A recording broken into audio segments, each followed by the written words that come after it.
How about we watch the Why Do Igorots Love Country Music? I don't know what Igorots is, so sounds interesting.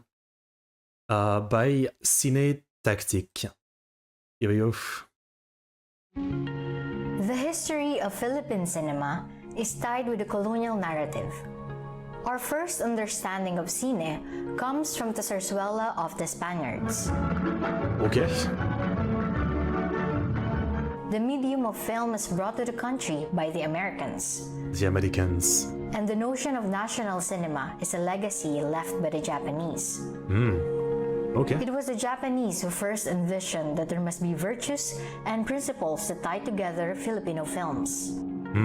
The Filipino media's relationship with the colonials is best understood through a closer look at the Igorot media.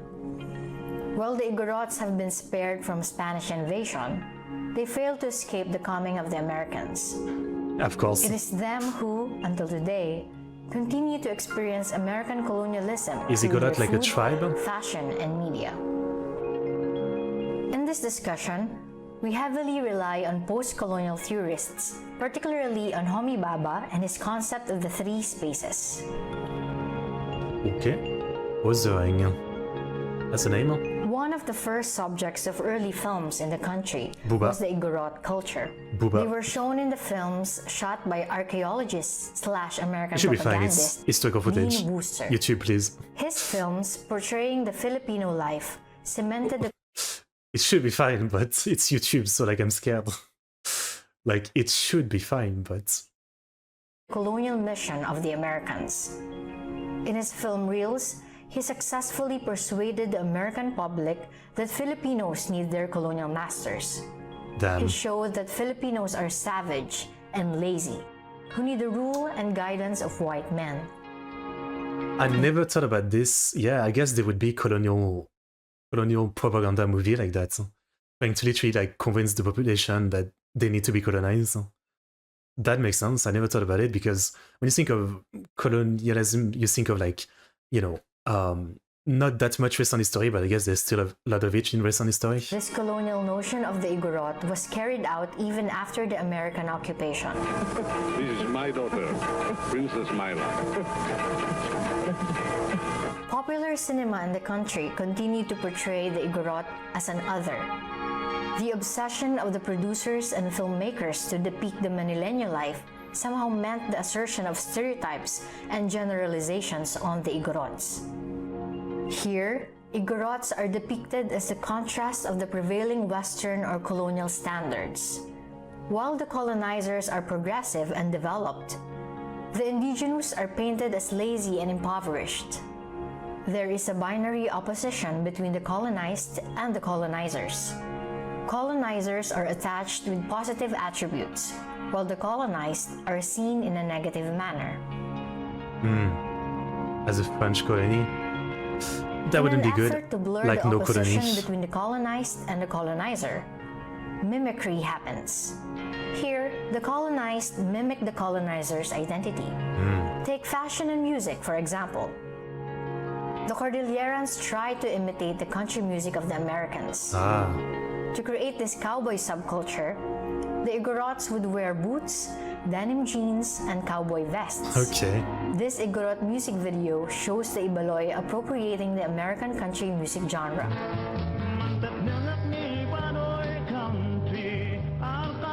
So I guess at this point it's too late though. Like you're saying this guy was in a in the footage earlier, like in this kind of tribe. Like at this point they've really done it. I mean, this might be some people who didn't actually like, you know, let the transition happen, but you know, there might still be some tribesmen in the old ways, but yeah, it's kind of sad.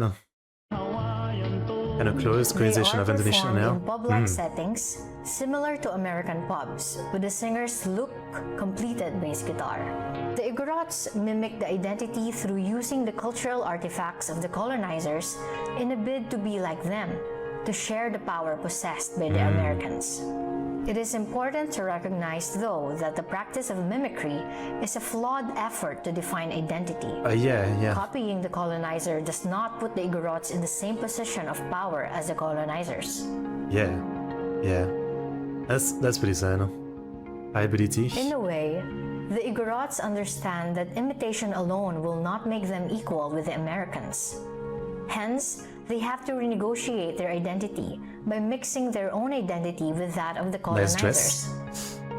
This renegotiation then results in a hybrid form of Igorotness, which one seems that better. combines together the colonizer and the colonized cultures. In this new and hybrid Igorot identity, the two opposing identities are celebrated. There's no us and them. Rather, there's only is. That's a cool way to put it. Hybridity is often showcased in Igorot-made music videos and short films. In the Cordilleras, technological developments allowed independent producers to cast local actors and actresses. Through independent small-scale production houses, the Igorots were able to portray stories and narratives that resonate with their own experiences as Igorots. With this, misrepresentation is less likely to happen as the Igorots themselves create their own media that they consume.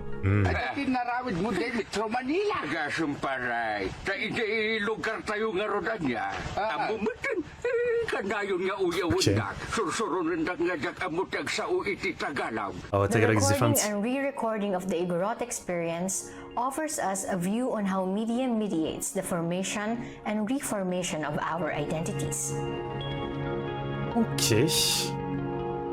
The Americans, being the colonizers, have painted the Igorots as savage and barbaric. Such understanding is copied by the mainstream Philippine media decades after the Americans are gone. Early media that showcase Igorot culture follow the same format. They describe the Igorots and their way of life as an other, lowly and uneducated. It is noteworthy that the first independent media producers in the Cordillera are foreign Caucasian pastors and church workers. Later on, Igorots made an effort to be like the colonizers through copying their fashion, music, and language. Yeah. It is no longer the white man who wears a Stetson hat, who rides a horse, and plays guitar. The Igorot man is capable of wearing these too. But surely, this system of mimicry is not sustainable because it puts the Igorots in an awkward state. They may be wearing American clothing, but they surely are not the same as the Americans. Sure, Hence, but like, wasn't the American colonization like a long time ago for the Philippines though? Like, it's been decades and decades and decades that it's been over, right? So, wouldn't have things been fixed? Well, fixed by now. Like, the influence not be there anymore, you know? Like the propaganda film and stuff like that. The Igorots choose to transform the American Perspective culture sadly into colonizer, their don't you own. think about that? In doing so, they created a new definition of Igorotness, one that is a product of the cultures of the colonizer and the colonized. Media reflect the way that societies see and understand cultural identities. At the same time, I was thinking, like, you know, accidental colonization might be a thing. Like, the US is so big, right? Has always been such a big thing in the world stage for a few hundred years now. Well, actually, for the last 200 or so, something like that. You know, that even if they haven't colonized your place, a lot of the culture will automatically like seeps in with your culture.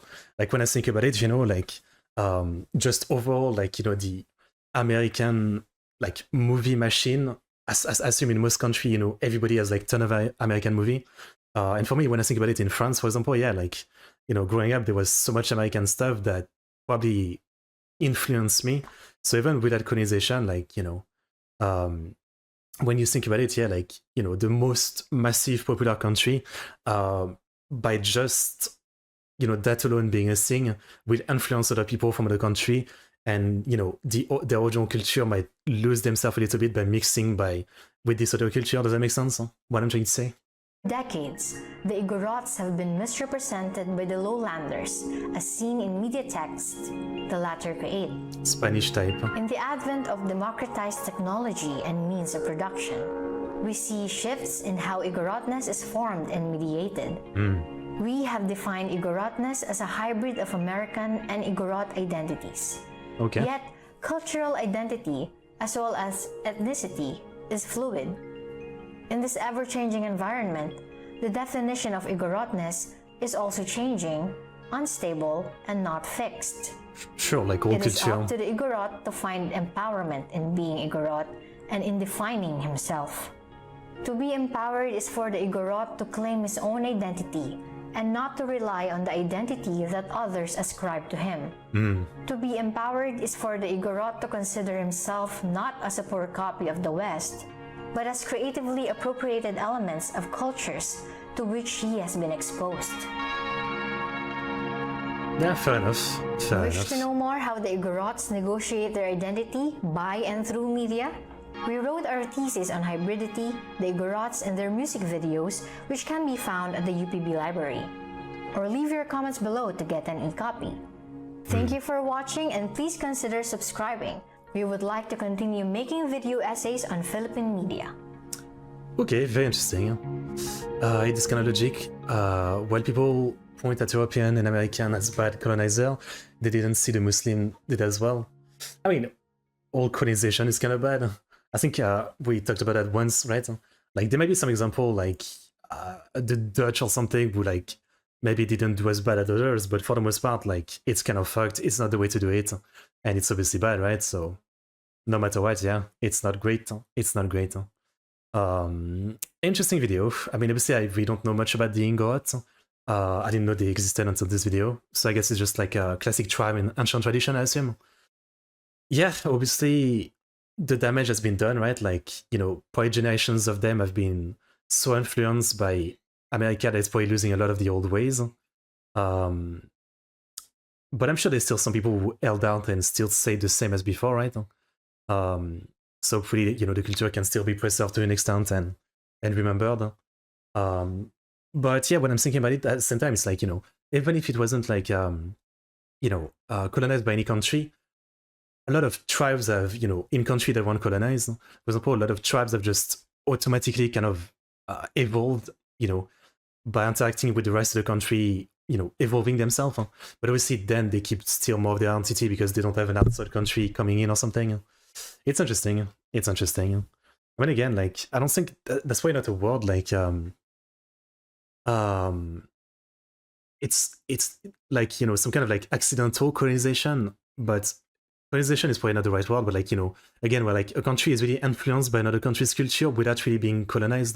You know what I mean? I feel like that happens a lot. Like, you know, I feel like a lot of places in the world are so influenced by American culture, even while not being there. I feel kind of like that, you know, growing up watching so many movies, you know, about America where like, you know, like, I don't know, like, you know, the pride in being an American and, you know, the America fuck yeah idea, stuff like that. Like thinking it's kind of cool in a way, like when I was growing up. Not that I ever really partook in stuff like that. But yeah, I guess there is such a thing as like, yeah, like, you know, some country's culture being so influenced by others that they kind of lose themselves or something. Yeah. Something like that happens with all religion, and again, just a matter of perspective. Indian culture and religion. Fair enough.